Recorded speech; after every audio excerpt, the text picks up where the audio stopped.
Selamat malam Prama semua. Masih pada setia nungguin radio malam gak nih? Kita balik lagi mau kasih kalian film yang seru banget.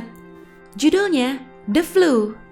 Filmnya ini dirilis tahun 2013 ya Pramal.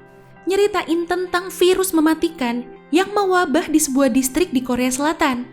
Nah, pemain utamanya ada Jang Hyuk yang meranin jadi Oh Ji-gu, seorang anggota tim penyelamat, Soo-e yang jadi Kim In-hye, seorang dokter, dan terakhir ada Park Min-ha yang jadi Kim Mi-re, anaknya si dokter In-hye.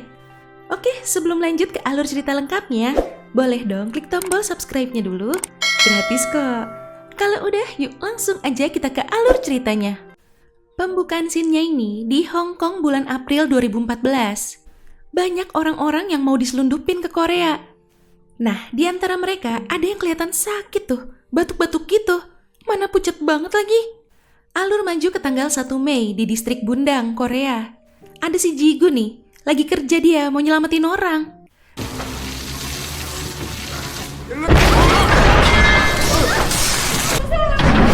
Ternyata itu si dokter In-hye. Bisa-bisanya tuh mobil nyemplung ke lubang tambang. Wah, pas banget loh itu. Untung si In-hye berhasil dikeluarin dari mobil.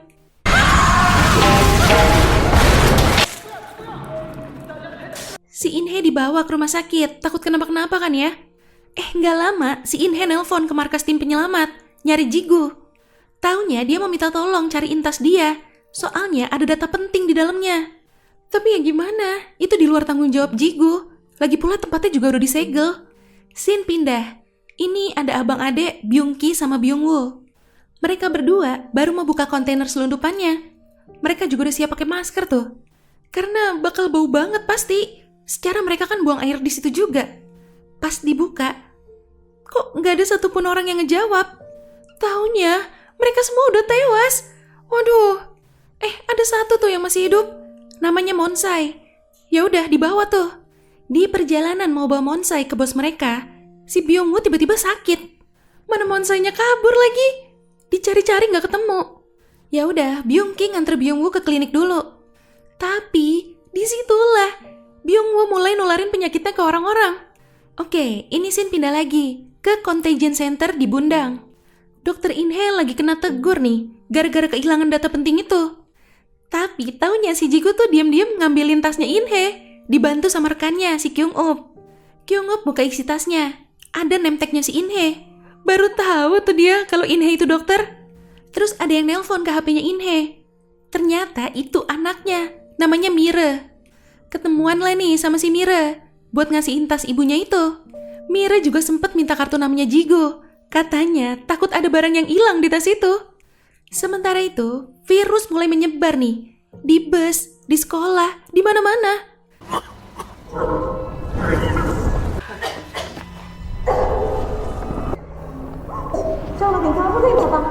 Dan ini keadaannya si Byung-woo juga makin parah. Sampai muntah darah gitu loh. Dibawa dia tuh ke UGD. Dia langsung diisolasi. Karena belum tahu itu tuh virus apa. Malam itu si In-hye dipanggil ke rumah sakit buat bantu meriksa. In-hye nemuin HP yang dibawa sama Byung-woo. Punya salah satu orang yang diselundupin. Di situ kerekam gimana kejadian pas penularan di dalam kontainernya. In-hye bisa nyimpulin kemungkinan besar ini tuh penularan virus flu burung. Tapi si Byung-ki ini gak mau ngasih info apa-apa. Dia juga kan gak mau penyelundupannya kebongkar. Tiba-tiba si Byung-woo kritis. Dan akhirnya meningsoy dia. Byung-kin robos masuk. Dia ngelawan semua dokter yang nahan dia. Untung akhirnya berhasil dipegangin rame-rame tuh.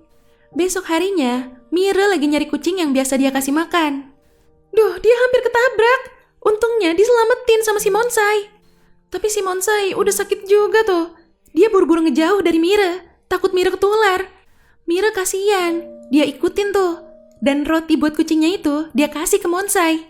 Karena lihat Monsai sakit, dia pergi dulu nih, katanya mau cari bantuan. Sementara itu, di rumah sakit datang banyak banget pasien yang gejalanya sama kayak Byung-woo. Dan di saat yang bersamaan, ada info kalau kontainernya berhasil ditemuin. Ini ternyata si Mi-re nelpon Ji-gu. Tapi pas disamperin, Monsai-nya udah kabur. Karena kasihan, ya udah ditemenin deh tuh ya nyari si Monsai. Di scene lain, si In-hye datang ke lokasi kontainernya nih. Dia nemuin jejak kaki. Dia jadi tahu ada yang selamat. Ya si Monsai itu. Pas dibuka, banyak tikus-tikus yang keluar abis makanin mayat-mayatnya. Waduh, bahaya itu. Ya udah, nggak pakai lama deh ya. Langsung dibakar aja itu kontainernya. Aduh, itu pas lagi makan siang sama Jigo, Mira mulai batuk-batuk tuh. Jangan-jangan. Di rapat pertemuan sama wali kota ini, dokter minta pemerintah buat nge-lockdown kota. Tapi nggak disetujuin, dan malah kayak ngeremehin gitu. Tiba-tiba keadaan di luar makin parah.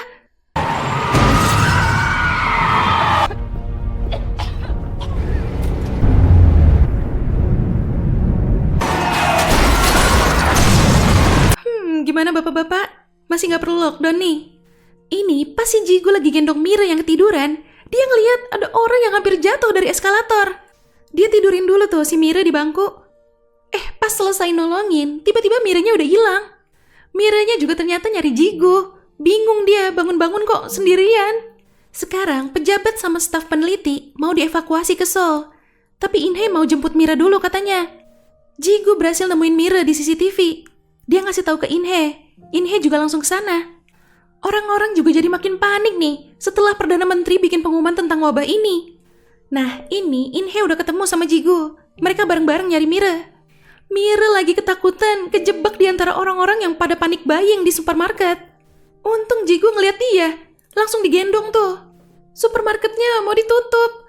Mereka harus buru-buru keluar.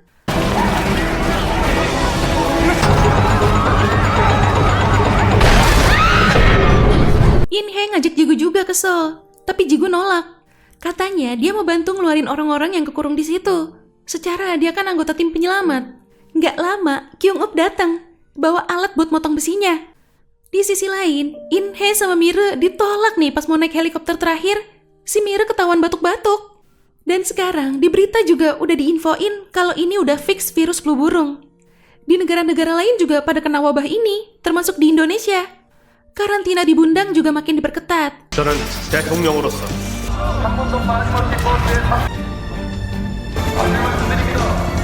Bahkan dibantu dari Amerika juga loh. Semua penduduk dipindahin ke camp di luar kompleks olahraga Tanchon. Nah, di camp ini mereka ketemu lagi sama Jigo yang lagi ngejalanin pemeriksaan juga. Pas mau ngiket rambutnya Mira, dia lihat ada bercak merah di belakang kupingnya Mira. Itu tuh tanda kalau Mira udah ketular. Dia langsung nyembunyiin itu. Setelah pemeriksaan, Jigo nyari Inhe sama Mira. Inhe ngelarang Mira deket-deket sama Jigo. Ya si Jigo bingung lah ya, kenapa? Inhe langsung ngajak Mira pergi dari situ. Lagi ricu-ricu, Jigo kesel ngeliat ada anggota tentara yang semena-mena, mentang-mentang megang senjata. Gak lama, Gukwan, kepala pasukannya itu datang, berhentiin anak buahnya. Jigo gak suka sama Gukwan, pernah ada masalah gitu. Sambil nunggu hasil tes keluar, Gukwan nyamperin Jigo sama Kyung-up. Dia bilang mau nugasin Jigo sama Kyung-up lagi kalau emang hasil tesnya mereka sehat. Tapi si Jigo kayak males banget gitu kerja di bawah pimpinan Gukwan. Nah, keluar nih hasil tesnya. Kyung-up lolos tes, sedangkan si Jigo enggak. Taunya hasil tesnya tuh ditukar sama anak buahnya si Gukwan. Kyung-up bawain Jigo makanan. Sekalian ngasih tahu ada rumor kalau yang terinfeksi itu bakal dibunuh. Inhe yang ada di tenda sebelah denger dong, langsung panik dia. Pas Jigo nawarin makanan ke Inhe, dia lihat Mira lagi garuk-garuk bercak merah di tangannya. Inhe minta Jigo ngerahasiain, karena belum ada obat untuk virus ini. Nah, ini si Monsai ketemu nih. Suhu tubuh dia normal, langsung dibawa buat diteliti. Inhe mau coba bikin antibodi pakai sampel darah si Monsai yang kebal itu. Dia juga sempat ngusulin kalau antibodinya udah jadi, mau dicoba langsung ke pasien. Tapi usulannya ditolak. Karena bahaya kalau ternyata antibodinya gagal. Ini baru aja Mira mau dibawa pergi. Diberhentiin sama petugas. Mereka nyari orang nomor 2966. Ketahuan si Mira tuh terinfeksi. Tapi malah si Jigo yang ngakuin kalau dia tuh nomor 2966. Ya udah, jadi si Jigo yang dipindahin ke zona karantina. Tapi nggak lama, si Kyung-up datang bawain hasil tes aslinya, punyanya si Jigo. Gukwan yang ngasih ke Kyung-up. Seakan-akan dia yang nemuin hasil tes itu. Padahal kan emang dia yang nuker ya. Biar si Jigo tuh ngerasa utang budi sama dia. Sementara itu, Inhe ngeliat Mira udah makin parah. Dia bawa Mira ke si Monsai, mau minta darahnya buat ditransfusi langsung ke Mira. Karena Monsai kenal sama Mira, langsung dikasih. Lagi nyuntikin antibodinya, ketahuan. Mira langsung dibawa ke zona karantina. Pas banget tuh lewat depan ruangannya si Jigo. Jigo juga pas mau dikeluarin. Karena hasil tes terbarunya juga udah keluar, dia sehat. Dia ngejar Mire sampai ke tempat yang dibilang zona karantina itu. Ternyata yang terinfeksi itu tuh didiemin gitu aja. Bahkan ada yang dimasukin ke plastik loh. Wah, parah banget sih ini. Kayak udah dianggap mending soy aja gitu. Pas dia lagi nyari Mire, di situ dia ngeliat orang-orang yang dibungkus itu pada dibakar.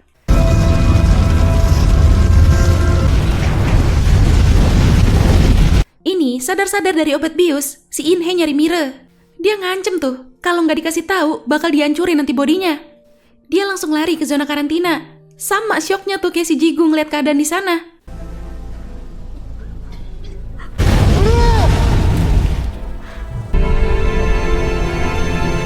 Nah, berhasil ketemu nih si Mire.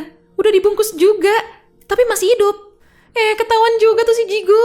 Dikejar-kejar dia. Di sisi lain, ada tentara yang lihat ibunya dibawa ke zona karantina juga. Mau dibawa keluar tuh ibunya. Dan akhirnya dia ngasih tahu ke semua orang kalau zona karantina itu cuma bualan. Semua yang dibawa ke zona karantina itu bakal dibakar. Jadi makin ricu tuh.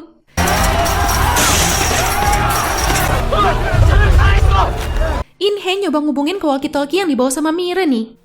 Pas dijawab sama Jigu, dia malah dibawa pergi sama rekan dokternya. Mereka harus ngelindungin Monsai sama antibodi yang udah jadi itu. Tapi dia sempat ngasih tahu ke Jigu kalau dia ada di parkiran. Walkie-talkie-nya jatuh. Monsai turun mau ngambilin. Dia malah jadi ketangkep sama si Byungki. Ditusuk itu. Rekan dokternya juga kena tusuk pas mau nolongin Monsai. Aduh, padahal udah sampai tuh si Jigu, tapi ambulannya keburu jalan. Jigu ngontak Inhe lagi. Dia ngasih tahu Mire udah ketemu dan kondisinya udah mulai pulih. Wah, berarti antibodinya ampuh ya. Bisa diproduksi banyak. Inhe minta Jigu bawa Mire ke sebelah barat Bundang. Nanti ketemuan di sana. Di jalan, dia ketemu sama Gukwan. Dia mau ngambil Mire. Untung jago nih si Jigu.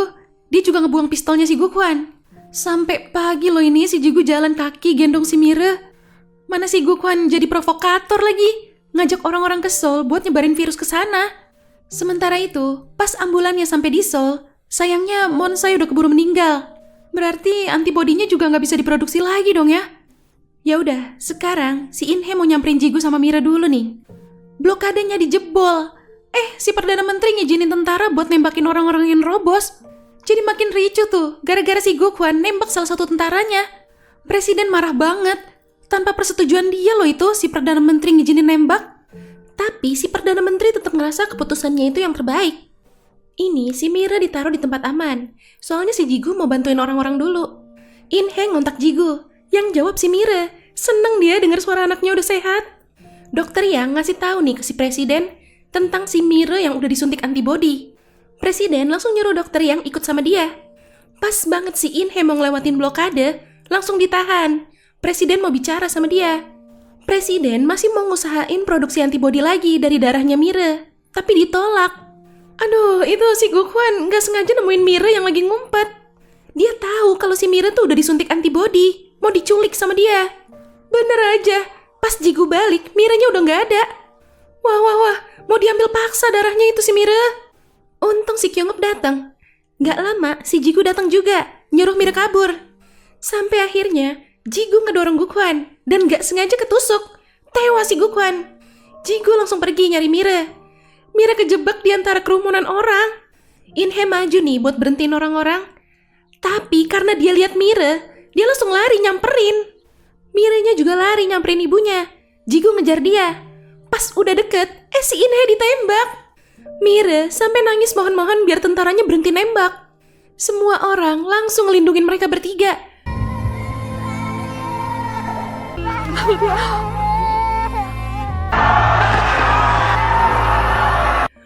Terharu banget ini. Presiden langsung merintahin tentara buat mundur.